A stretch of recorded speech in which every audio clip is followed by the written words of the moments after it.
Muy buenos días y antes que nada, muchísimas gracias a la organización por haber aceptado esta comunicación en estas jornadas, en el 50 aniversario del famoso texto de Linda Notlin y sobre todo por haber ampliado estas jornadas a la música, ¿no? Por haber incorporado la música dentro de ellas. Bueno, por otro lado, quería agradecer a toda su presencia, tanto presencialmente como de manera online. Y en tercer lugar, quería agradecer de manera mucho más personal a Verónica González, hija de Nefer Kroger, por haberme facilitado toda la información que me hacía falta para desarrollar esta investigación, ¿no? Sin ella no hubiese sido posible llevarla a cabo. Y bueno, entrando ya en materia, Carmen Barradas nace en Montevideo en 1888 y fallece en la misma ciudad en 1963. Carmen aparece puntualmente referenciada en algunos manuales de historia del arte como hermana y modelo del pintor Rafael Barradas. No obstante, en esta comunicación no queremos centrar la atención en ella como objeto modelo, sino en ella como sujeto creador, ¿no? Autora de, por lo menos hasta donde yo he podido documentar, 190 piezas, incluyendo piezas para piano solo, piano a cuatro manos, obras de cámara, obras para guitarra, canto y piano y violín y piano. No obstante, serán muchísimas más las piezas que compuso, solo que bien no nos han llegado las partituras, bien no he tenido hasta ahora conocimiento de su existencia porque no las referencia en ninguna carta o en ningún documento, ¿no? Carmen es hija de dos españoles residentes en Montevideo. La repentina muerte de su padre, con apenas 38 años, sumió a la familia en una complicada situación económica que impedía a Carmen poder realizar estudios musicales. Fueron dos amigas de su madre, Albina Miraldi y Nicomedes Pelufo, quienes se encargaron altruistamente de su formación, y otras dos amigas de su madre, Juanita Chanelotti y Clementina Pastori, quienes le compraron un piano. Hay una quinta mujer muy importante en estos años de formación de Carmen, que es Aurora Pablo, profesora del Conservatorio Vicente Pablo, y es la mujer que tienen en diapositiva. Aurora Pablo ofreció a Carmen Barradas presentarse al examen de octavo con la dificultad de noveno y así saltarse un curso académico y obtener automáticamente el título de profesora de piano. ¿Por qué hizo esto? Bien, volvamos atrás. Su hermano Rafael Barradas llevaba desde 1913 recorriendo toda Europa. Había estado en Milán, en París, se había regresado a Milán, había estado en Barcelona, se dirigía a Madrid, pero a mitad de camino cae enfermo, no tiene dinero, se detiene en Zaragoza y allí conoce a Pilar Laínez. Rafael y Pilar se casarán en la Basílica del Pilar el 14 de abril de 1915. El 2 de octubre de 1915 la familia Barradas, es decir, su madre, su hermano Antonio y su hermana Carmen, viajan desde Uruguay hasta España para reencontrarse con Rafael y celebrar el matrimonio. Aurora Pablo organizó aquella treta, vamos a llamarlo, para que se saltase un curso académico, obtuviese inmediatamente el título de profesora de piano y así pudiese trabajar y financiase el viaje de la familia Barradas desde Uruguay. Es decir, Carmen era el sustento económico de la familia. Con estas referencias, con estos 5 nombres, quería recalcar que mientras su hermano Rafael pudo realizar este viaje por Europa gracias a una ayuda del gobierno uruguayo que compartía con el cantante de ópera Alfredo Medici, Carmen dependió de la ayuda desinteresada de diversas amigas de su madre para poder desarrollar su carrera artística. Ella no estudia en conservatorios, no estudia con becas o ayudas oficiales, sino que estudia en casa con las amigas de su madre.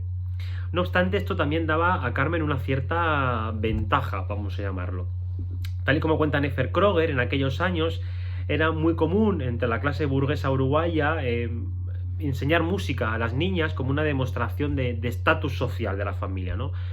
Toda familia culta tenía que tener una niña que tocase, por ejemplo, el piano, el arpa o cantase.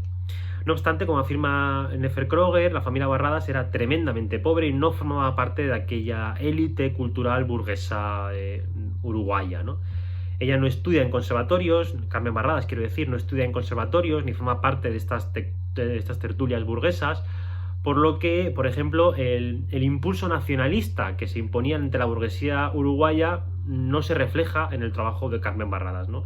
Por ejemplo, compositoras coetáneas como María Gali o Socorro Morales de Villegas sí que en su producción pues denotan, ¿no? un interés nacionalista por la reivindicación de ritmos latinos, pero como Carmen no estudia en el conservatorio ni forma parte de estas tertulias, a ella no le llegan estos discursos nacionalistas y sus primeras composiciones no tienen nada que ver con esta reivindicación de los ritmos latinos, ¿no? La primera pieza a la que tenemos constancia, escrita por Carmen Barradas, es Ilusión de artista, de 1906, una pieza que escribe con apenas 18 años y que por desgracia está en paradero desconocido. Sí que se conserva una carta de su nieta. Parece ser que su nieta escuchó a la propia Carmen tocar esta pieza, esta Ilusión de artista, y su nieta la describe en esa carta como una pieza romántica y sentimental. No podemos escucharla, pero por estas palabras, por los adjetivos que utiliza para calificarla, debemos presuponer que se trataría de una pieza neoclásica, alejada, como ya decíamos, de la reivindicación de ritmos latinos que tenían otras compositoras coetáneas como María Gali, insisto, promovida por esta élite burguesa uruguaya. A su llegada a España, Carmen descubre una Barcelona convertida, a causa de la Primera Guerra Mundial, en el epicentro artístico europeo. En Barcelona estaba Albert Gleizes, estaba Francis Picabia, estaba Marie Laurencin, el matrimonio de Loné, o el también pintor uruguayo Joaquín Torres García. Carmen conocerá a todos ellos y conocerá también, por supuesto, sus nuevas y vanguardistas propuestas artísticas. Además, debemos presuponer que en aquella estancia en Barcelona, Rafael Barradas, su hermano Rafael, debió hablar a Carmen de la nueva estética futurista que él había conocido en primera mano en Milán en el año 1913. Más Rafael tenía una muy buena relación con los futuristas, así que conocía perfectamente esta nueva estética. Y también debemos presuponer que Carmen vio los nuevos trabajos de Rafael, ¿no? Los nuevos trabajos vibracionistas de Rafael, que no eran más que futurismo. Él utilizaba otra palabra para calificarlos, los definía como vibracionistas, pero al fin y al cabo la estética era muy parecida a la promovida por los futuristas, ¿no? Sabemos que Carmen vio estos trabajos vibracionistas / futuristas de Rafael porque su cuñada Pilar Laínez nos cuenta que cada noche se proponían un reto, ¿no? Uno de los dos daba un tema y cada uno lo reinterpretaba o lo interpretaba en sus respectivos lenguajes. Rafael en la pintura y Carmen Barradas en la música, ¿no? Y cada mañana se enseñaban esos trabajos, dice ella, en fraternal ejercicio de crítica y autocrítica, ¿no? Por lo tanto, debemos presuponer que Carmen conoció la estética futurista, bien porque su hermano le habló de ella, bien porque vio los nuevos trabajos artísticos de su hermano. Puede que todo esto influyese, ¿no?, de manera muy notoria en Carmen Barradas, y por eso deja de escribir piezas románticas y sentimentales, como las definía su nieta, para escribir piezas completamente vanguardistas, con títulos tan futuristas como Aserradero, de 1921, Fundición o Fabricación, de ambas de 1922. Aserradero fue estrenada en el Teatro del Centro de Madrid el 24 de febrero de 1922. Aquí les pongo el programa, está señalada la pieza con una flecha. Pero el tríptico íntegro, es decir, Aserradero, Fundición y Fabricación, debió esperar hasta el 22 de diciembre del mismo año, de 1922, para ser estrenado en el Ateneo de Madrid. Aquí les pongo también el programa de mano con las tres piezas señaladas con flechas, ¿no? Me gustaría detener mínimamente la atención en la obra Fabricación. Aunque este es un congreso sobre historia del arte, no pretendo hacer un análisis musical en profundidad, pero sí que me gustaría analizar un segundo el primer compás para que entendamos dónde estaba la modernidad del trabajo de Carmen Barradas, ¿no? Por un lado, por supuesto, su escritura es completamente novedosa, es completamente incomprensible para los músicos actuales, yo me incluyo entre ellos, ¿no? Pero también son muy novedosos los recursos que utiliza. Por ejemplo, se lo señalo en rojo, como indica que hay que utilizar el pedal fijo, es decir, hay que mantener el sostenido del piano pulsado para que los sonidos se vayan acumulando y se vaya generando una cacofonía completamente ilegible, ¿no? También utiliza, por ejemplo, también lo señalo en rojo, los clusters, ¿no? Es decir, acordes compuestos por muchas notas a distancia de semitono, que genera un sonido bastante desagradable y poco determinado, ¿no? La utilización del pedal y de estos clústeres, ¿no?, de disonancias, pues generarían un gran caos sonoro. Pero además Carmen utiliza la politonalidad, ¿no? Si se fijan, el compás superior está escrito en una tonalidad de do mayor, ¿no?, mientras que el compás inferior, con 5 bemoles, está escrito en una tonalidad de re bemol mayor o si bemol menor. Es decir, es una obra que está escrita politonalmente, ¿no? Cada mano toca una tonalidad, la mano derecha en la tonalidad de do y la mano izquierda en la tonalidad de re bemol mayor. La utilización del pedal fijo, del clúster y de la politonalidad convierte a Fabricación, escrita en 1922, en una obra terriblemente compleja y vanguardista que se adelanta a piezas como Microcosmos número 70 o Al aire libre, ambas obras escritas por Bela Bartók, en las que utiliza estos mismos recursos y que se suelen considerar los primeros ejemplos o los más relevantes dentro de la música occidental. Carmen ya lo estaba haciendo desde 1922. En 1926 la familia Barradas se trasladará hasta Hospitalet de Llobregat, aunque los motivos todavía no han sido del todo esclarecidos. Hay dos teorías sobre todo, ¿no? Por un lado, Rafael Barradas estaba ya gravemente enfermo, tenía tuberculosis, por lo que este traslado hasta Hospitalet pudo estar motivado por razones médicas, sobre todo por tener una vida más tranquila y en un lugar menos industrializado, ¿no? Sabemos que, por ejemplo, en aquellos años Rafael estaba ya tan gravemente enfermo que no podía pintar ni trabajar, y la que mantenía económicamente a la familia, de nuevo, era Carmen Barradas, que se dedicaba a la venta de muñecas de trapo, posiblemente muy parecidas a estas que tienen en pantalla, que son las que pinta Rafael Barrada insistentemente durante muchos años, ¿no? La otra opción que no podemos descartar es que la familia se trasladase hasta Hospitalet de Llobregat a causa de una persecución política. Pilar Lainez cuenta en una carta que cuando entraban a un bar había mozos que les avisaban de si había policía secreta en el local según la manera en la que ponían los terrones de azúcar. Esto nos habla de una persecución política indudable. ¿Por qué? Bueno, no podemos dudar del posicionamiento político de la familia Barradas. Por ejemplo, en el concierto que había tenido lugar en el Teatro del Centro de Madrid en 1922, en el que se estrenó la pieza Aserradero que comentábamos previamente, tenía como finalidad, aquí les enseño la portada del programa que antes se le ha ocultado a propósito, tenía como finalidad última recaudar dinero para los niños hambrientos de Rusia, ¿no? Insisto, esto posicionaba políticamente a la familia Barradas de manera indudable. Además, cuando vuelvan a Uruguay, Carmen Barradas tendrá una muy buena relación con Pablo Neruda, con Enrique Díaz Canedo, que era embajador republicano en el exilio, o por ejemplo, Carmen se integrará en la Asociación de Intelectuales, Artistas, Periodistas y Escritores, que aglutinaba a los intelectuales antifascistas de Uruguay. Es decir, existía un claro posicionamiento político de la familia Barradas, y tal vez por esto existiese esta persecución política de la cual nos hablaba Pilar Lainez. Yo personalmente, esto es una teoría personal que no está documentada, ¿no? No está demostrada documentalmente, creo que podía tratarse de una mezcla. Por un lado, Rafael Barradas estaba enfermo, esto es indudable. Por otro lado, existía una persecución política, también parece ser indudable, dada la narración que hace Pilar Lainez, ¿no? de estos terrones de azúcar, ¿no? Y por otro lado, creo que también había en juego un conflicto personal de Rafael Barradas. Parece ser que él, aunque estaba casado con Pilar Lainez, estaba obsesionado con la actriz Catalina Bárcenas, esposa del empresario teatral Martínez Sierra, ¿no? Entre los dos, entre Martínez Sierra y Rafael Barradas, hubo una serie de desencuentros públicos, y tal vez esto lo que hizo fue alejar a la familia Barradas de la élite cultural madrileña, y la suma de estos tres motivos, del estado de salud, de la persecución política y de los pocos amigos que tienen ahora en Madrid a causa de ese desencuentro público entre Barradas y Martínez Sierra, pues ocasionase que la familia se trasladase finalmente hasta Hospitalet de Llobregat. Insisto, son teorías, todavía no está demostrado, y Nefer Kroger preguntó insistentemente a Carmen Barradas el porqué de ese traslado, y Carmen Barradas nunca lo explicó. No obstante, este traslado hasta Hospitalet no supuso su aislamiento, ¿no? Puesto que organizaron en la modesta casa familiar lo que llamaron el Ateneillo de Hospitalet. Por él pasaron, y lo sabemos porque se conserva el libro de firmas, pasaron artistas tan relevantes como Marinetti, como Torres García, como Dalí, Margarita Xirgu, Catalina Bárcenas o Gómez de la Serna, ¿no?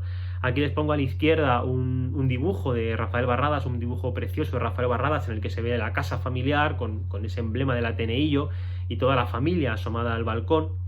Y a su derecha tienen una fotografía de un homenaje a Ángel Ferrand, que se organizó en la azotea del Ateneillo de Hospitalet, y les señalo en rojo a Carmen Barradas, es esa mujer que está en el centro, ¿no? Como anécdota, esta fotografía que ven en pantalla yo la extraje de aquí, del diario Mundo Ibérico, y en el pie de la foto, que lo tienen a la izquierda, se dan el nombre de todos los hombres que aparecen en la fotografía y de cuáles son sus cargos, pero no se da el nombre de ninguna de las 6 mujeres que aparecen en la fotografía, ni sus nombres ni sus cargos, ¿no? Cuando Linda Notlin se preguntaba por qué no había grandes mujeres artistas, claro que las había y estaban ahí, están en la foto. Otra cosa es que no se las reseña, ¿no? En el pie de foto se las ignora, como si no apareciesen en la instantánea. Finalmente, el 5 de noviembre de 1928, la familia Barradas parte hacia Uruguay en el barco de vapor Infanta de Borbón. Al poco de llegar, Rafael muere. Unos días después de su muerte, Carmen comienza a trabajar como profesora en el Instituto Normal, donde creó una coral femenina. Aquí les pongo una imagen de muy mala calidad, pero es una de las pocas que se conservan, y donde también trata de implantar un nuevo método de enseñanza musical que había ideado ella misma, que era un método numérico. A la derecha les pongo un ejemplo. La obra de Carmen sufre una transformación absoluta. No solo el piano pasa a segundo término y prevalecen las composiciones vocales, sino que además esas complejas tonalidades o politonalidades que veíamos antes son sustituidas por otras más sencillas. Su interés formativo y el deseo de crear piezas sencillas que pudiesen interpretar sus alumnas prevalece sobre todo su potencial o todas sus pretensiones vanguardistas, ¿no? Lo que quiere ahora es crear piezas, insisto, que puedan interpretar con esta coral y no piezas de un marcado tono vanguardista. No obstante, tras 10 años en los que aplica sin ningún problema su método en el Instituto Normal, en 1939 María Orticochea se convierte en la directora del instituto y comienza un largo conflicto entre ambas. Carmen lo define como el tiempo en el que comenzó a morir. Parece ser que María Orticochea quería que Carmen se ciñese al programa, básicamente, ¿no? Que enseñase el método de solfeo de Hilarión Eslava, que es el que todavía hoy utilizamos, y que abandonase, ¿no?, tanto sus composiciones como su nuevo método de enseñanza musical. Insisto, que se ciñese al programa, que se ciñese al canon, ¿no? A pesar de contar con el apoyo del resto de la institución, Carmen Barradas no pudo volver a aplicar su método en clase hasta bien entrados los años 40. Afirma Nefer Kroger, ese largo enfrentamiento desgastó a Carmen, quien se fue amoldando a ese mundo a medias luces que se le ofrecía. Se adaptó silenciosamente, sin ofrecer resistencia. Creo que no se sintió derrotada porque no presentó batalla. Se mantuvo serena, segura, dueña de su sensibilidad, comprometida, compartiendo su talento con quienes le creyeron. Por ese motivo encontramos cartas como esta de 1945 en el que Carmen pedía volver a utilizar de nuevo su sistema de enseñanza en el aula, ¿no? Dice ahí, se lo señalo con una flecha, habiendo experimentado el buen resultado de la enseñanza de solfeo por medio de canciones de las que soy autora, ¿no? Pedía de nuevo, solicitaba de nuevo en 1945 utilizar sus composiciones en clase y finalmente, a pesar de la oposición de María Orticochea, lo pudo volver a utilizar, pero durante aproximadamente unos 5 o 6 años se lo impidió. Si bien en España sus conciertos tuvieron una muy buena recepción, hay una crítica de Adolfo Sopeña del concierto que da en el Ateneo de Madrid que es sorprendentemente positiva porque era mujer y porque era una pieza terriblemente vanguardista, que conste. Sus conciertos en Uruguay tuvieron una recepción muy tibia, ¿no? Y la pieza que mayor éxito tuvo fue esta que tienen en pantalla, la Mascarilla Chopin, que es pues un mero estudio formal sin mayor trascendencia, no tenía nada de vanguardismo o de renovación. Por eso tal vez fue la obra que triunfó en Uruguay. Tampoco tuvo muy buena acogida Carmen en el concurso organizado por el Ministerio de Instrucción Pública y Previsión Social de 1935. En este concurso de composición presentó 2 obras, La niña de la mantilla blanca y La aurora en la enramada, que es la pieza que tienen en pantalla. Es más, esta es el ejemplar que ella entrega en el ministerio, por eso le señalo arriba el sello, ¿no?, que se ponía a la partitura como registro de entrada, ¿no? Esta es la única copia que se conserva en el mundo y que la hemos conseguido recuperar del archivo del Ministerio de Instrucción Pública, ¿no?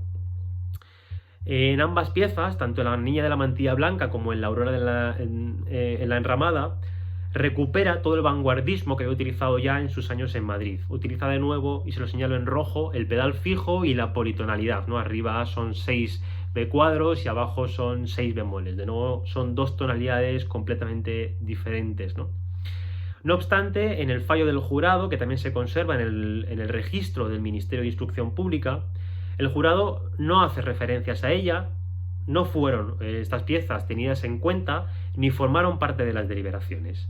El tribunal consideró que el hecho de utilizar 2 tonalidades diferentes en una misma pieza era una demostración de su analfabetismo armónico, podríamos decir, cuando en realidad lo que estaba haciendo Carmen era subvertir la armonía tradicional, ¿no?, como llevaba haciendo desde 1922. Sabía perfectamente lo que estaba haciendo y no era una demostración de analfabetismo armónico. 1944 es un año fundamental en la trayectoria de Carmen Barradas. es el año en el que conoce a la pianista Nefer Kroger. La colar que Carmen había creado en el Instituto Normal iba a dar un concierto, pero su pianista acompañante canceló a última hora y Nefer Kroger, que tenía apenas 18 años, fue llamada para que improvisase en aquel concierto, ¿no? Que acompañase como buenamente pudiese. La crítica parece ser que fue muy mala, Nefer hizo lo que pudo y cometió bastantes errores, sobre todo en la interpretación del himno nacional, y por eso Nefer Kroger pensó que no volvería a ver a Carmen, pero todo lo contrario. Carmen la invitó a su casa, le quiso enseñar los trabajos de su fallecido hermano Rafael y también quiso enseñarle algunas de sus composiciones. El 22 de noviembre de 1945, Nefer dedica por primera vez un concierto íntegro a la obra de Carmen. Aquí les pongo en pantalla el programa de mano, ¿no? Un concierto celebrado en la Biblioteca Artigas de Colón con motivo de la exposición dedicada a la obra de Rafael, una exposición dedicada a la obra de Rafael Barradas. Guillermo Kolischer, que era el profesor de piano de Nefer Kroger, parece ser que trató de disuadirla en numerosas ocasiones, ¿no? Evitando que programase obras de Carmen Barradas porque las consideraba piezas sin ningún tipo de valor. Y parece ser, según cuenta Nefer Kroger, que fue Pilar Laínez, que fue su cuñada, la que le animó a seguir estudiando las piezas de Carmen, ¿no? Parece, según nos dice Nefer Kroger, Pilar se ilusionaba con la idea de pensar que la obra de Carmen Barradas pudiese trascender. Es decir, había una amistad muy fuerte entre Carmen Barradas y su cuñada y Pilar Laínez. Insisto, si Nefer Kroger profundiza finalmente la obra de Carmen Barradas es por el apoyo que le da su cuñada Pilar, ¿no? Pilar Laínez. Tras la muerte de la madre de Carmen en 1948, abandona casi de manera absoluta la composición. La muerte de su cuñada Pilar en 1958, a la cual estaba muy unida, como acabamos de decir, marcó el final definitivo de su carrera, convirtiendo esta obra que ven en pantalla, el estudio rítmico en mi bemol menor, que había sido escrito ese mismo año, en su última composición. Carmen se sumergió en el silencio y, tal y como nos lo narra Nefer Kroger, la enfermedad se asentó en la casa. Primero falleció su hermano Antonio en 1963 y Carmen le seguiría apenas 3 meses después. En esta segunda parte de la conferencia, aunque va a ser más breve, quería centrar la atención en la labor de Nefer Kroger, ¿no? La narración que hace Nefer de los últimos días de Carmen Barradas es cuanto menos estremecedora, ¿no? Carmen estaba obsesionada con que se protegiese la obra de su hermano y su última voluntad, lo último que pidió a Nefer Kroger es que entregase los retratos de su cuñada Pilar a sus sobrinas, ¿no? Nefer nos describe hordas de gente que visitaba la casa de los Barradas para llevarse cuadros de Rafael, algunos a escondidas, otros entregaban pagarés que sabían que no pagarían dado el delicado estado de salud de Carmen. Y por ejemplo nos cuenta Nefer Kroger que el médico, nada más dictaminar su muerte, descolgó un cuadro que tenía sobre el cabecero de la cama y se lo llevó como pago de sus honorarios, ¿no? Nefer, que estaba más preocupada por cumplir la última voluntad de Carmen que por proteger su trabajo, su producción, dejó en la casa todos sus manuscritos y se dedicó a recoger esos retratos de Pilar Laínez para entregárselos a sus sobrinas como le había pedido Carmen Barradas. Muchos de los manuscritos de Carmen fueron destruidos y otros tantos desaparecieron. 5 años después, Nefer Kroger empezó a tratar de recopilar el legado de Carmen que había logrado sobrevivir a la rapiña. No solo recuperó muchos de sus manuscritos y escribió varios textos sobre su producción, sino que también comenzó a luchar activamente por la reivindicación pública de su figura. En 1974, el año preparatorio al Año Internacional de la Mujer, promovió junto a la UMU, la Unión de Mujeres Uruguayas, varios eventos que reivindicaban su figura. Nefer ofreció, por ejemplo, un concierto con su obra en la Biblioteca Nacional y otro concierto en el Paraninfo de la Universidad de la República. Aquí les pongo en pantalla el programa de aquel concierto, ¿no? Este concierto en la Universidad de la República fue considerado por la dictadura como un acto subversivo, por el cual Nefer Kroger fue detenida y se le prohibió, a raíz de este concierto, tocar en público. Prohibición, todo se ha dicho, que Nefer Kroger nunca acató. Un pequeño grupo de supervivientes de la UMU, puesto que la mayor parte de sus integrantes habían sido detenidas, decidió crear en aquel Año Internacional de la Mujer la Comisión Carmen Barradas. Esta comisión, además de poner su nombre a una calle de Montevideo, quiso publicar un CD con su producción. Dice Nefer, les pongo la cita en pantalla: tomamos a Carmen como símbolo de la libertad por la que esta especial mujer luchó, su liberación artística y también contra aquella suerte de segregación sexual que la transformó, por el solo hecho de ser mujer, en alguien no medible, no analizable, no respetable en el seno de la creación uruguaya. Finalmente, esta comisión Carmen Barradas consiguió publicar un CD gracias al sello Clave, que salió a la venta en 1976. Se lo pongo en pantalla el CD. Nefer Kroger ejecuta en ese CD varias grabaciones, entre ellas una grabación de la pieza Fabricación que analizábamos al principio de esta comunicación. Tras toda una vida cuidando el archivo de Carmen Barradas y tratando de visibilizar su producción en conciertos, conferencias y publicaciones, el Servicio Oficial de Difusión, Representación y Espectáculos, que se llama popularmente el SODRE, reconocía el talento de Carmen Barradas, incluyendo una grabación de Fabricación en el CD La Música Culta Uruguaya. El SODRE sería como para nosotros más o menos el INAEM, ¿no? un organismo oficial que se encargaba de publicar cada año un CD recopilatorio con las piezas de los compositores más importantes, y que en 1996 incluyesen una pieza de esta Fabricación de Carmen Barradas era su reconocimiento oficial, por fin, después de llevar varios años ya muerta, como una de las compositoras más importantes de la música culta uruguaya, ¿no? No obstante, en los créditos de aquel CD se indica que el intérprete de la pieza Fabricación, ¿no?, es Hugo Balso, el pianista al que estaba dedicada la pieza. Al escuchar el CD, Nefer Kroger se da cuenta de que es ella quien realmente interpretaba la pieza, puesto que era la misma grabación que la comisión Carmen Barradas había publicado en 1976, es decir, la grabación que incluye SODRE en este CD de 1996 es la misma grabación que la comisión Carmen Barradas había publicado en el CD de 1976 que tienen en pantalla. Por lo tanto, Nefer era la intérprete de esa grabación. Ella lo denunció, una primera sentencia en su contra convirtió a Nefer Kroger ante los ojos de la justicia en una plagiadora, ¿no? Estaba reclamando una autoría que no le pertenecía. Tras más de 50 años dedicados a la reivindicación de Carmen, era Hugo Balso quien se llevaba todo el protagonismo. Nefer falleció antes de conocer la sentencia final, insisto, con la presión de ser ante los ojos de la justicia una plagiadora. El maestro Julio César Huertas animó a las hijas de Nefer Kroger a continuar con aquel proceso judicial y testificó a su favor.